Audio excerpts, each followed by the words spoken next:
types of inheritance.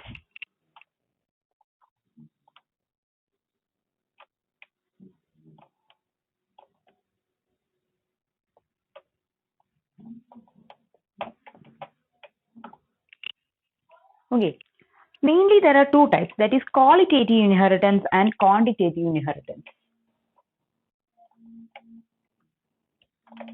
Qualitative inheritance and quantitative inheritance. Quantitative inheritance. Qualitative inheritance means it is a type of inheritance in which a single dominant gene influences a complete trait. Qualitative inheritance means it's a type of inheritance in which a single dominant gene influences a complete trait. Okay, a complete trait. Then, the gene which control the inheritance are called monogenes. Gene which control the inheritance are called monogenes. So, qualitative genes means a single dominant gene is responsible for the complete character, that is the complete trait, and the gene which control the inheritance are called monogenes.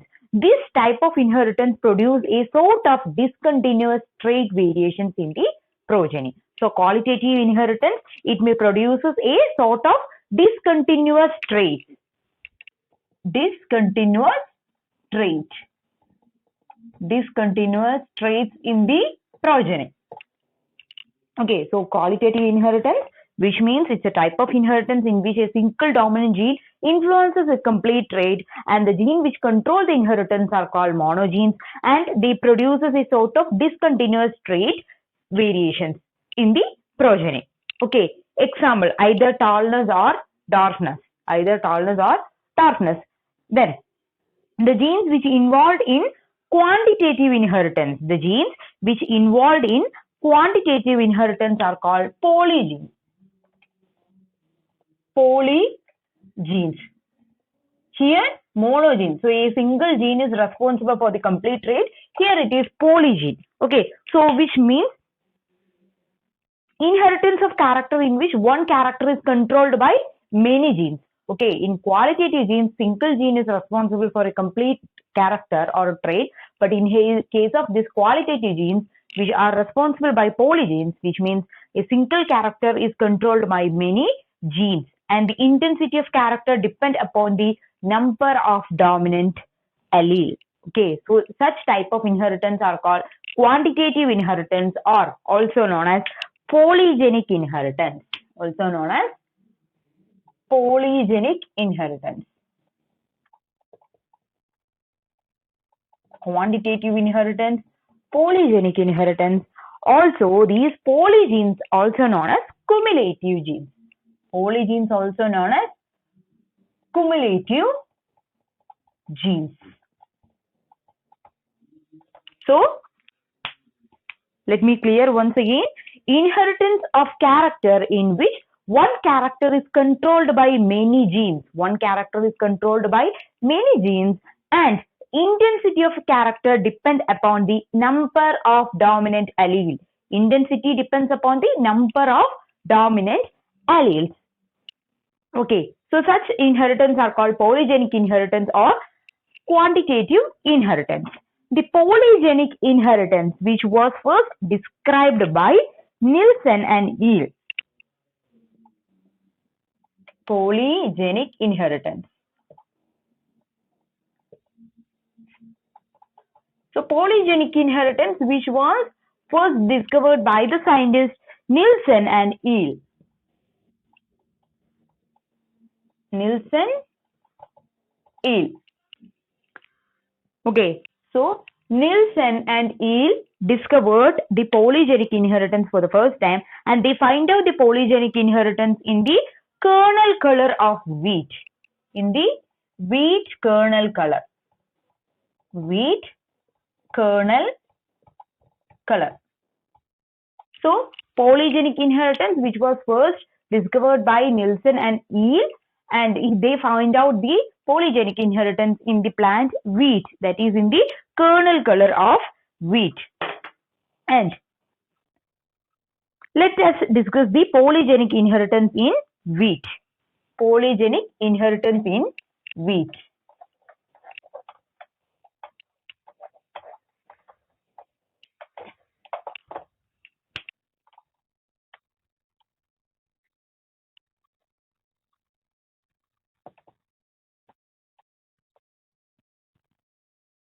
Polygenic inheritance in wheat. So mainly the kernel color of wheat. Kernel color of wheat, which was discovered by Nielsen Eel. Nielsen and Eel in 1909. In 1909. So, several genes combined to give an effect. A single trait is controlled by several genes. Such type of inheritance are called polygenic inheritance. Okay, so it gives explanation to the inheritance of continuous traits which are compatible with Mendel's law. Actually, they are giving explanation to the inheritance of continuous traits. Inheritance of continuous traits. Okay, so quantitative inheritance are continuous traits, qualitative inheritance are discontinuous traits. And the scientist, that is Swedish genetics, H. Nielsen and Ely, discovers the polygenic inheritance or demonstrated the polygenic inheritance in the wheat kernels. They demonstrate that the kernel color is controlled by two genes, each with two alleles. Okay, so the kernel color is controlled by two genes with four alleles. Two genes with four alleles. Two alleles from one gene and another two alleles from another gene. Okay, so one with red kernel color was dominant to the white. So two colors are there. Red color which is dominant, and white kernel color which is recessive. So they said that the kernel color in wheat is controlled by two genes with two pair of alleles or two genes with four alleles, and there is two color, red color is dominant and white color is recessive. Okay, so what they done is they crossed two pure breeding wheat varieties of dark red and a white. Dark red and a white. Okay, so dark red genotypes are, they crossed, what they done is they crossed dark red bearing parent with white bearing parent. Suppose they are male, they are female. And the genotypes for dark red is R1, R1, R2, R2. One gene, two gene. One gene having two alleles, another gene having another two alleles. Okay, so just like that, two genes control a character. And the recessive character R1, R1, R2, R2. Okay, so they cross a pure breed dark red bearing parent with pure breed white bearing parent. Okay, then in the F1 generation, they obtain medium red. In the F1 generation, okay, F1 generation, they obtain medium red. F1 generation, they obtain medium red having the genotypes, that is R1, R1, R1, R2, R2. That is R1, R1, R2, R2. So in the F1 generation, they obtain a median red having the genotype R1, R1 and R2, R2. So what happened? He crossed the two pure breeding wheat varieties dark red and white. The phenotype of dark red is capital R1, R1, capital R2, R2. And for white, the genotype is small r1, r1, small r2, r2. In the F1 generation, medium red were obtained with having the genotype capital R1, small r1, capital R2, small r2. Okay, so what they done is F1 wheat plant produces four types of gametes. F1 wheat plant produces four types of gametes. Okay, from this we can obtain four different gametes. That is R1, R2, R1, R2. Okay, let us explain. So here we will obtain gametes like R1, R2, R1, R2. Here R1, R2, R1, sorry, yes, R1, R2. Okay, so when this undergo fusion, we will obtain R1, R1, R2, R2. Just like that, we will obtain 4 different offsprings. Okay. So when these things undergo fusion, we will obtain R1, R1, R2, R2. Okay, we will obtain this. So this is the medium red. This is the medium red, and these are the 4 possible gametes. So medium red, it having F1, they obtain medium red. It having R1, R1, R2, R2. So what they are saying is the intensity of red color. The intensity of red color is determined by the number of R genes. The intensity, okay, the intensity of red color. The intensity of red color is determined by the intensity of red is determined by the number of R genes.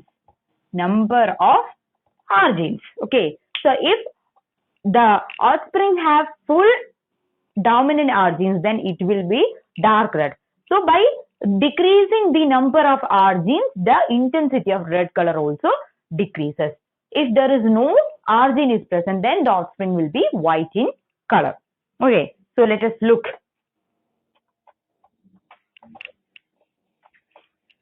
When R1, R1, R2, R2. In this condition, it will be dark red. It will be dark red. Okay, which means 4 R genes. 4 R genes. When there is 4 R genes, then it will be dark red. What happens when there is only 3 R genes? When the 3 R may be, it can become like this, okay, or it can become like this or like this. So many possibilities are there. Okay, so whatever the possibility, if there is 4 R genes, sorry, if there is 3 capital R genes, then it will be what? It will be medium dark red. It will be medium dark red. Medium dark red. When there is 3 R gene, medium. What happens when 2 R gene? When 2 R gene, it will be medium red. It will be medium red. What happens when there is only 1 R gene? 1 R gene means it will show light red kernel. Light red. Light red. 0 R gene means white. 0 R gene means white. Okay, so if there is 4 R gene, it will be dark red. 3 R gene, medium dark red. 2 R gene, medium red. 1 R gene, light red. 0 R gene, white. Okay, so the intensity of red color. The intensity of red color depends upon the number of dominant R genes. So 4 R means dark red. Then 3 R means medium dark. Medium dark. 2 R means medium red. Medium red.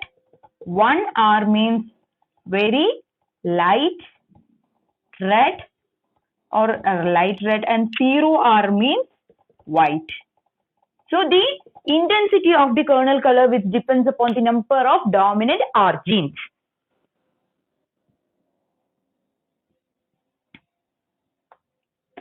Okay, let's look the Punnett score. If we cross two pure breeding, if we cross parents having pure breeding, dark red cross with white. Dark red cross with white. So the genotype is R1, R1, R2, R2. Here R1, R1, R2, R2. So the possible gametes is R1, R2. I am taking only one gamete. Okay, so it undergo fusion to form R1, R1, R2, R2. R1, R1, R2, R2. And it allow for selfie R1, R1, R2, R2. What happened? R1, R1, R1, R1. So it will be R2, R2, R2, R2. So these are the possible gametes which obtained from this parent. Just like that, here also same gametes will produce.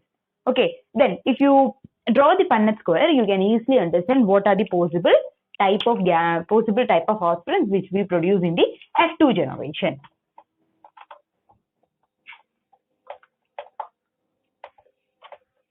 So we are drawing the Punnett square.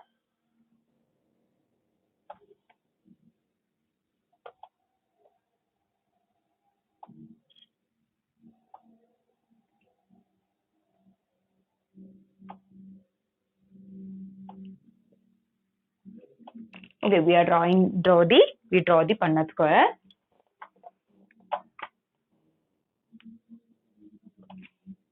Okay, then we want to write the gametes.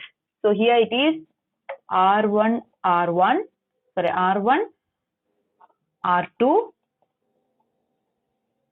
R1, R2, R1, R2, R1, R2. Just like that, you want to write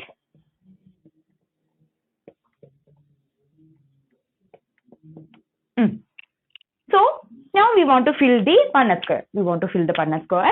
Then here R1, R1, try to write the alleles of the same gene together. Okay, R1, R1, R2, R2, R1, R1, R2, R2, capital R1, small r1. Okay, just like as usual, you just fill the Punnett square. So after filling, we just count the number of red, dark red, medium red. Just like that, we can count.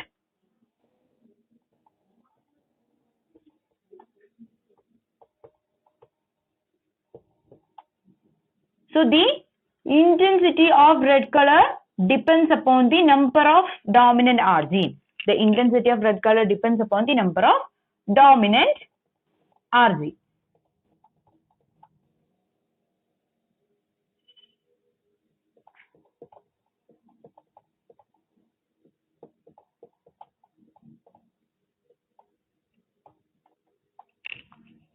Okay.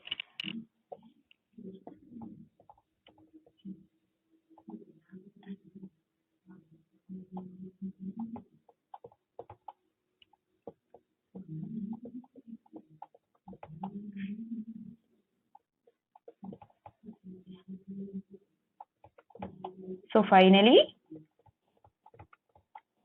we completed the Punnett square. Then just count. How many R genes are present in the first offspring? 4 R genes. Okay, so there are 4 R genes are present. Here it is 1, 2, 3. 3. Here 1, 2, 3. 1, 2. Then 1, 2, 3. 1, 2, 3. 1, 2. 1, 2. 1, 2. 1. 2. 2. 1. 1. 1. 0. So we obtained having full dominant gene only 1 and having full recessive 1. Then we obtain 1, 2, 3, 4, 5, 6. 6 genes having 2 capital R genes, and we obtain 1, 2, 3, 4 genes having 3 R genes, and 1, 2, 3, 4 having single R genes. Okay, so we obtained 1, 4 R gene, then 1, 2, How many 3 are genes? 1, 2, 3, 4. So 4 3 are gene bearing offspring. Then 1, 2, 3, 4, 5. 1, 2, 3, 4, 5, 6. 6 2 are gene bearing offspring. 1, 2, 3, 4. 4 1 are gene bearing offspring and 1 0 are gene bearing offspring. Okay, so this is the ratio which we obtain. Okay, so the ratio is 1 is to 4 is to, so the ratio is 1 is to 4 is to 6 is to 4 is to 1. 1 dark red, so this is dark red, then 3 are gene, 1 dark red is to 4 medium dark red, then 6 dark red, 6 medium red, then 4 light red, and finally 1 white. So the ratio is 1 dark red is to 4 medium dark red is to 6 medium red is to 4 light red is to 1 white. So the ratio is 1 is to 4 is to 6 is to 4 is to 1. Okay, you understand? So this is the ratio of polygenic inheritance. 1 is to 4 is to 6 is to 4 is to 1. Okay, so the R gene is in the additive manner. When the number of each phenotype, which means the R gene is in the additive manner. So when the number of R gene increases, the intensity of dark increases. And if you plot the intensity of red kernel color against the phenotype, okay, against a phenotype, which you will obtain a bell-shaped curve. You will obtain a bell-shaped curve.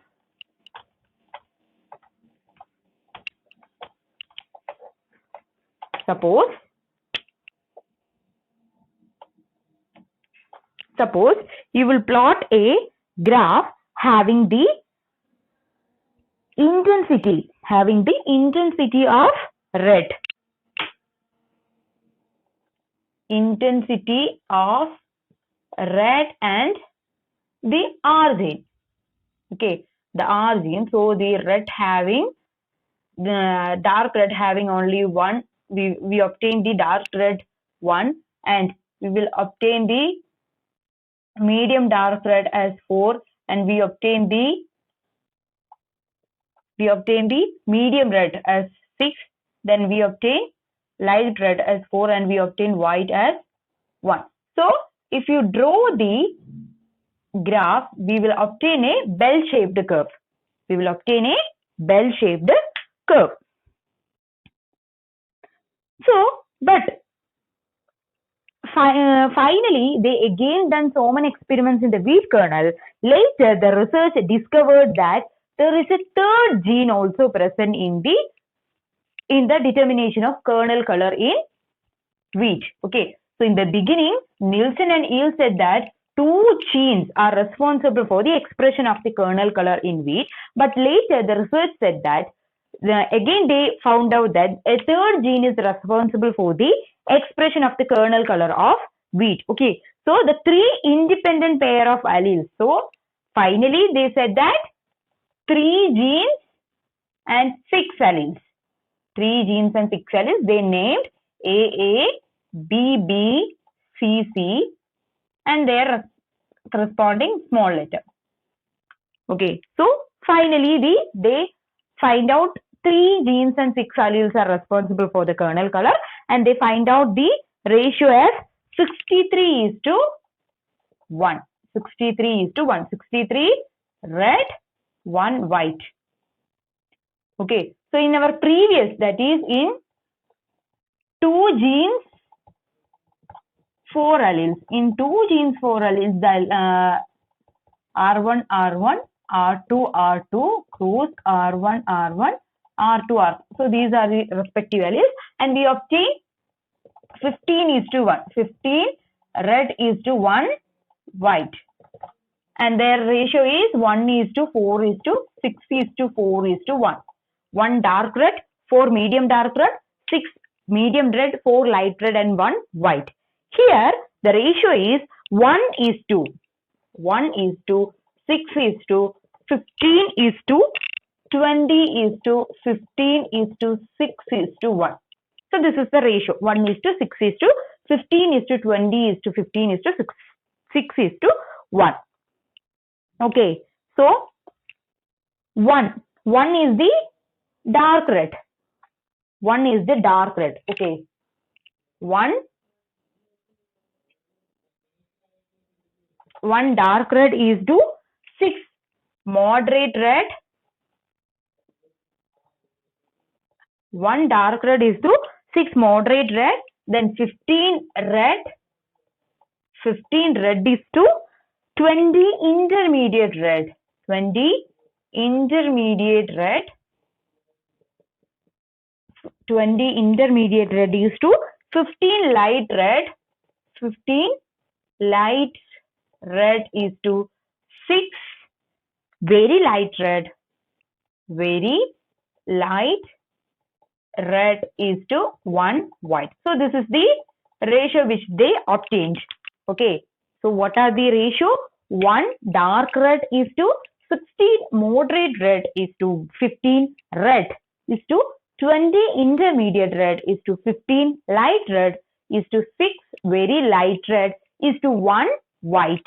Okay, so this is the ratio which they obtained by determining that the kernel color is controlled by 3 genes and 6 alleles. That is 1:6:15:20:15:6:1 is the ratio. Okay, so in the previous exam, I already give you one questions regarding the human skin color. Okay, very dark skinned boy married very light skinned girl. So what is the probability of having very dark skinned offspring? Okay, so by using this ratio, you can directly answer the question. Okay, so there is only one possibility for having the very dark skinned boy. So other example is the human height and skin color, also example of polygenic inheritance. Human height and skin color. Okay, human height. Other example is human height and human skin color. Human skin color. Okay, human height and human skin color. So both these are controlled by 3 pairs of genes. 3 pairs of genes. So obviously their ratio is 1:6:15:20:15:6:1. Okay. So by looking this, you can easily answer that question. So that's all about polygenic inheritance. That's all about polygenic inheritance. Okay. So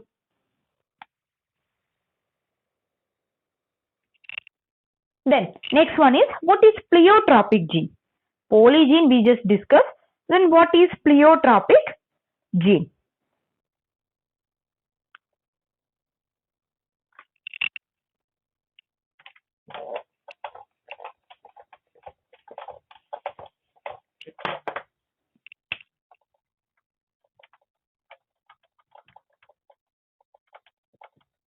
So polygene means a single character is controlled by many genes. Polygene means a single character is controlled by many genes. Okay. So if you look pleiotropic genes, you can say the gene which control more than one character. Okay. So pleiotropy and polygene. Pleiotropy, tropic and polygenic. The difference is, in polygenes, one character is controlled by many genes. One character is controlled by many genes. That is polygenes. Poly means many. Pleiotropy means one gene controls many character. One gene controls many character or traits. That is pleiotropic genes or pleiotropy. You understand the difference? Okay. So the gene which controls more than one character is called pleiotropic gene, and this gene show multiple phenotypic effect in an organism. Multiple phenotypic effect in an organism. Okay, for example, in pea plant. For example, in pea plant, single gene influences. Okay, in pea plant, in pea plant, single gene influences. Single gene influences the seed coat color. Seed coat color. Okay, seed coat color. Red spot on leaf. Red spot on leaf. Then finally flower color. Finally flower color. So look, a single gene is responsible for three different phenotypes. Three different phenotypes. Okay, so other examples are there. In Drosophila, the recessive gene of vestigial wings also influences some other characters. Okay, in pea plant, a single gene influences seed coat color, red spot on leaf, flower color. Okay, if you look in Drosophila, the recessive genes for vestigial wings. The recessive in Drosophila. Next example, in Drosophila, the recessive genes. The recessive gene for vestigial wing. Vestigial wing. The recessive gene for vestigial wing also influences some other characters like structure of reproductive organs. Okay, so these recessive genes responsible for vestigial wing also they carry some other phenotypic trait like structure of reproductive organ. Structure of reproductive organ. Structure of reproductive organs. Then the next phenotype which is controlled by that recessive genes are length of body or longevity. Longevity or length of body. Length of body. Then next one is bristles on wings. Bristles on wings. Finally, reduction in egg production. Reduction in egg production. So, the recessive genes responsible for the vestigial wings also performs or also responsible for other phenotype like structure of reproductive organs, longevity or length of the body, bristles on wings, and finally reduction in the production of egg. Okay. These are some examples and there are so many other examples are there. In human, we can see this type of pleiotropic gene. In human, we can see this type of pleiotropic gene. Example, sickle cell anemia. Example, sickle cell anemia. So we look the example in pea plant, Drosophila. Now we will discuss about human. Human. First one is sickle cell anemia. So, sickle cell anemia, the gene which provide a classical example for the pleiotropy. So, it is not only causes hemolytic anemia, but also results in increased resistance to one type of malaria that is caused by the parasite Plasmodium falciparum. Okay, so the gene which is responsible for sickle cell anemia, they not only produce sickled RBC. They not only produce sickle. So mainly the sickle cell anemia means the gene which responsible for the causes of hemolytic anemia. Okay, sickle cell anemia means sickled RBC or hemolytic anemia. Hemolytic anemia. Okay. So besides these, their original phenotypic expression, some other causes like they increase resistance to one type of malaria. Okay, so increase resistance against malaria. Against malaria which was spread by the organism Plasmodium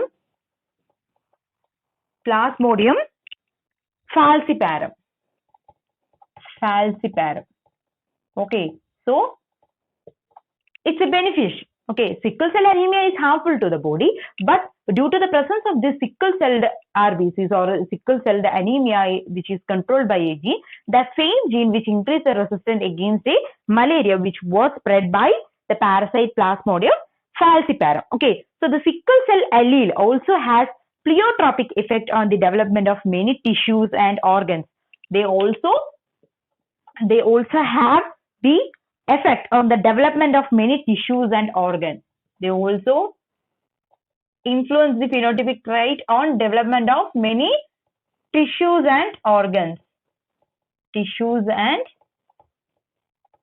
organs like or such as bone, lungs, kidney, spleen, etc.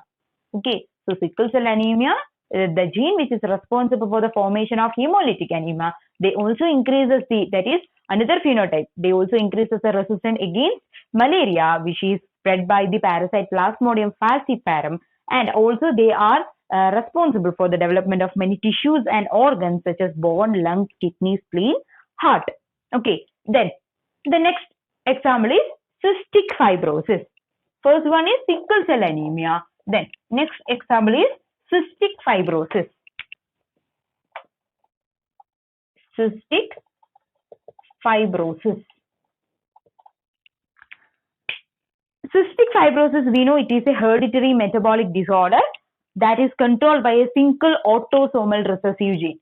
So this is a hereditary disorder which is controlled by a single autosomal recessive gene. Single autosomal recessive gene.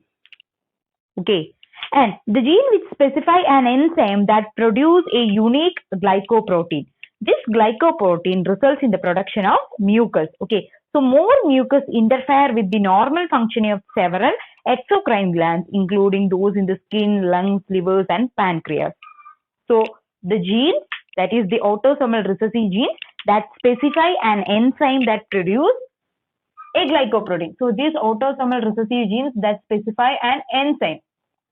Okay, an enzyme. That enzyme is responsible for the formation of a particular glycoprotein, and these glycoprotein results in the production of a mucus.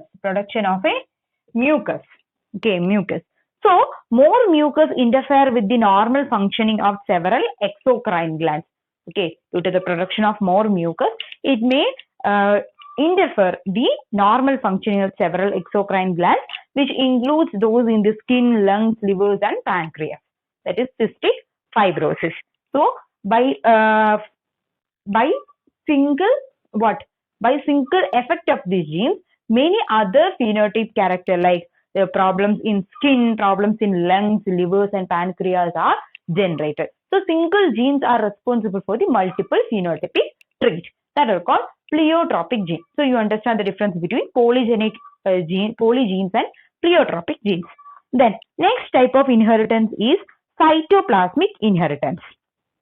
Okay, cytoplasmic inheritance.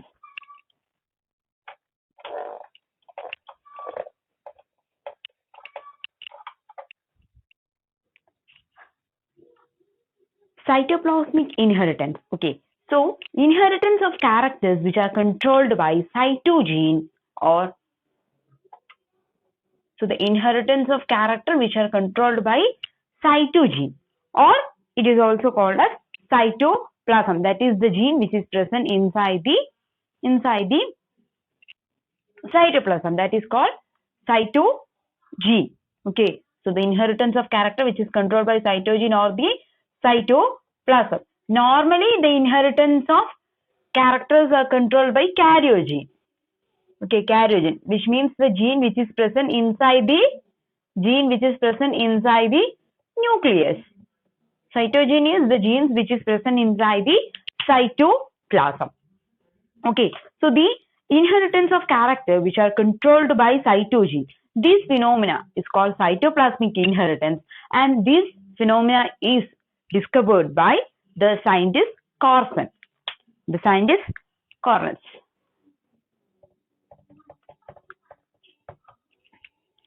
Okay, so the scientist Corson, he invented or discovered the cytoplasmic inheritance. Okay, then The genes which are present in the cytoplasm are called cytogenes, and the genes which are present inside the nucleus are called karyogenes. And cytogenes also known as plasmogene. Cytogene also known as plasmogene or extranuclear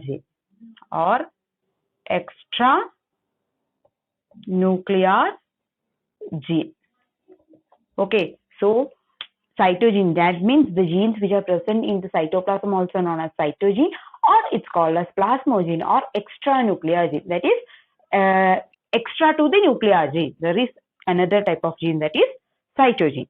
Okay, then inheritance of cytogene in higher plants occur mainly through female.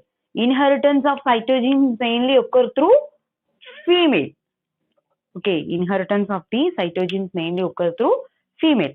Why? Because female gamete. Okay, if you look female gamete, we will know fusion of male and female results in the formation of offspring. So this will happen when the male they donates male gametes and female they contribute female gametes.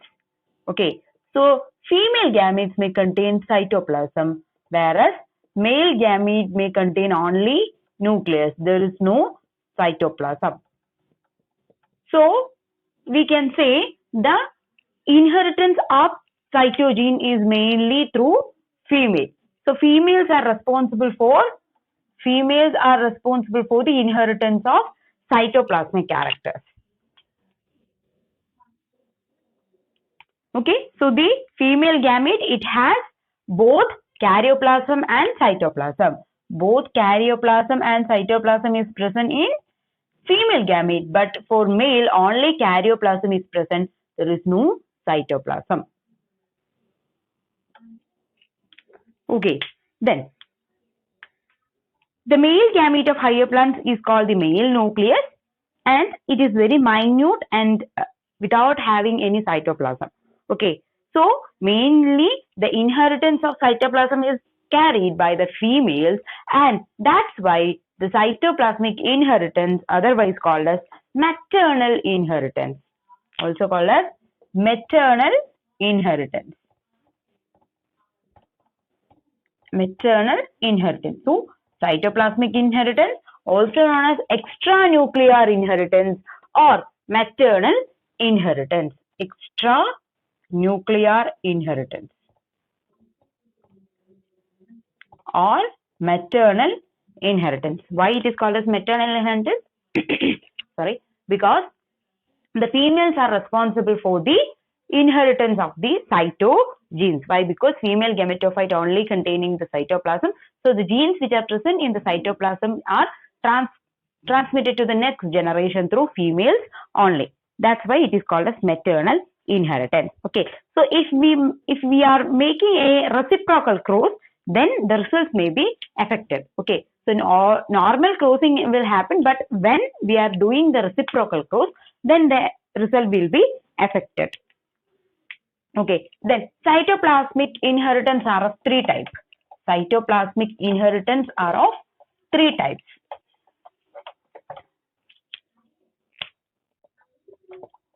Three types. So first one is predetermination. Predetermination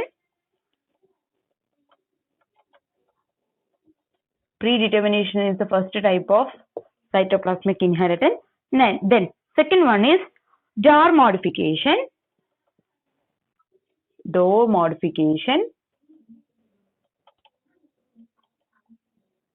Then the third one is organellar genetics.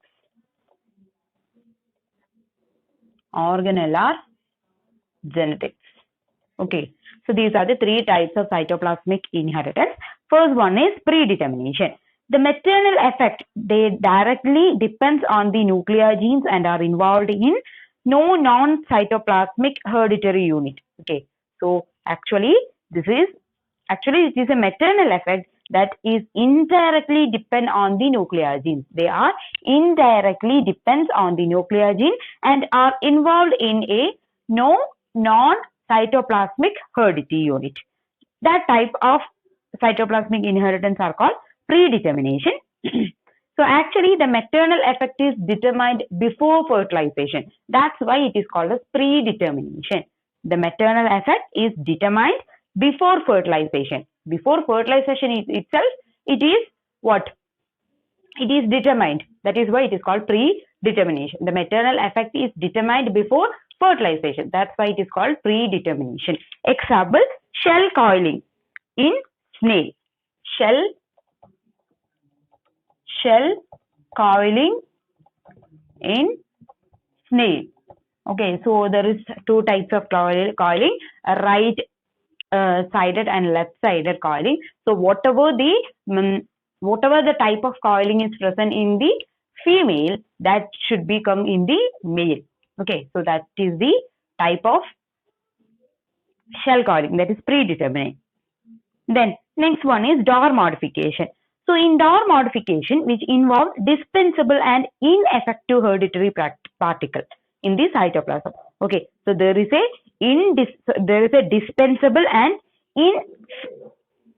dispensable and infective hereditary particle may present in the cytoplasm. Okay, so such organism containing the cytoplasm, that cytoplasm may have dispensable and infective hereditary particle, infective hereditary particle as well as dispensive hereditary particle is present in the cytoplasm, which may or may not depend on the nuclear gene. Okay, so here in predetermination it is dependent on the nuclear gene, but here in Dorr modification it is independent of the nuclear gene. Okay, so such dispensable and infective hereditary particle is present in the cytoplasm that are inherited to the future generation, that is called Dorr modification. And example for Dorr modification is sigma particle in Drosophila. Sigma particle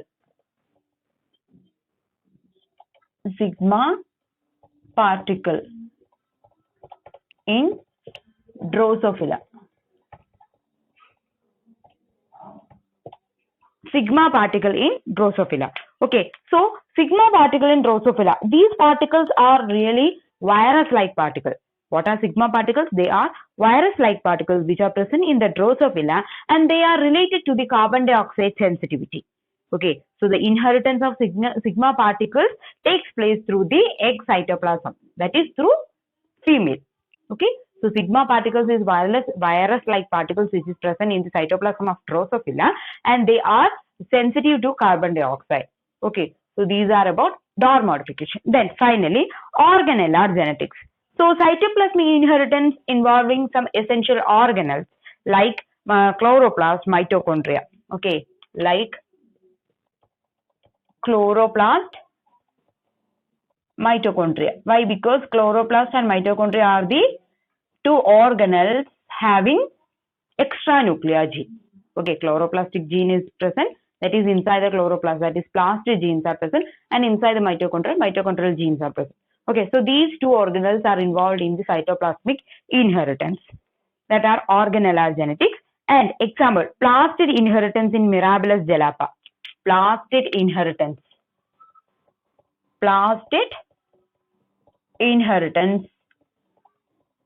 in Mirabilis jalapa. And next one is the male sterility in maize plant. Male sterility in maize plant. So these are the examples related to cytoplasmic inheritance. Okay, so these are about cytoplasmic inheritance. So we completed both polygenic inheritance, pleiotropic and cytoplasmic inheritance.